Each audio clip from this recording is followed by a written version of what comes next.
मझगाह कहानी की संवेदना में कंट्रास्ट शब्द का प्रयोग हुआ है, कृपया इसे समझा दीजिए। देखिए, ऐसे 8-10 शब्द हैं जो अंग्रेजी के हैं किंतु हिंदी समीक्षा में इस्तेमाल होते हैं। उनमें से एक है कंट्रास्ट। कंट्रास्ट का मतलब होता है दो विरोधी चीजों को आमने सामने रखकर उनके विरोध के माध्यम से बात को समझाना। मैं आपको एक एग्जांपल देकर समझाता हूं।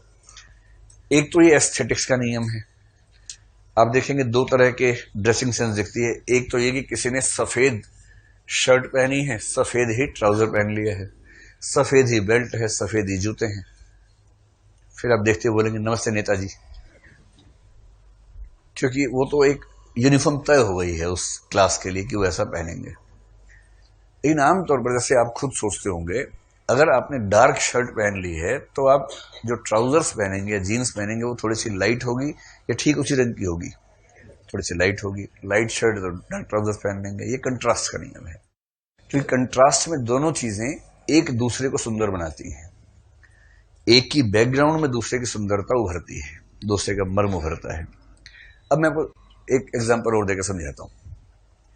दुनिया में बहुत अमीरी भी है, दुनिया में बहुत गरीबी भी है, और हम सब अलग अलग आर्थिक स्थिति में रहते हैं।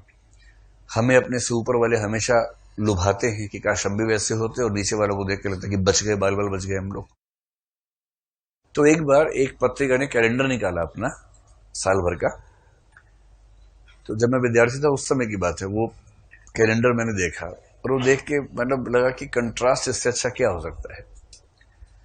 उसमें क्या था, जैसे जनवरी फरवरी हर महीने के लिए एक पेज था, और किया सिर्फ इतना था कि उसमें ये कैलेंडर है, नीचे जनवरी का पूरा डेट्स वगैरह हैं, और दो फोटो लगा रखी थी।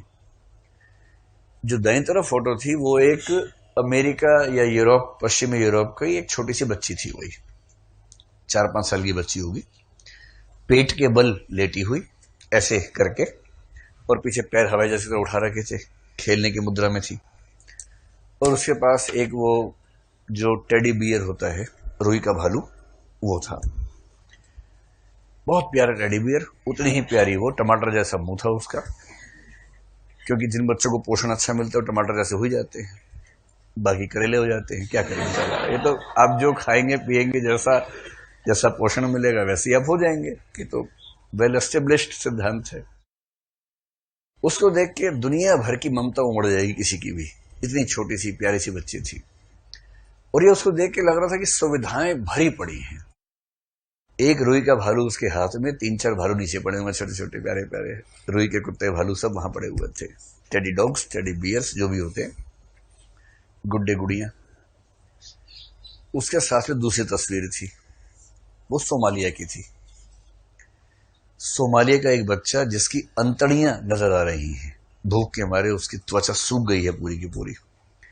उसकी हड्डी मतलब उसका एक्सरे करने की जरूरत ही नहीं, एक्सरे स्थायी रूप से हो रहा है उसका। सारी अंतड़ियां बाहर निकलने को बेताब दिख रही हैं, और आप समझ सकते हैं कि वो कितना पतला, कितना कमजोर होगा। और वो एक सड़क क्या, मिट्टी की पगडंडी पर बैठा हुआ है, उसे भूख लग रही है बहुत तेज, और उसके एकदम पड़ोस में एक मानव की सिर की हड्डी पड़ी है और कुछ हाथ पैर की हड्डियां पड़ी हैं। और वो हड्डी को इस निगाह से देख रहा है, सिर की हड्डी को, कि क्या मैं इसको खा सकता हूं। भूख लग रही है उसको बहुत तेज। तो देखिए कैसा चेहरा बन गया आप लोगों का, ऐसा करके डरिए मत, है ना। यही कंट्रास्ट होता है, दो धुर विरोधी चीजों को आमने सामने ऐसे रखना कि उनको देखते ही सामने वाला रियलाइज कर ले कि सच क्या है, दुनिया का सच क्या है। तो अच्छे साहित्यकार अपने रचनाओं में कंट्रास्ट को लेके आते हैं, चरित्रों के बीच में ले आते हैं, स्थितियों में ले आते हैं, उससे वो रियलाइज करवाते हैं पाठक को कि जीवन का सच क्या है।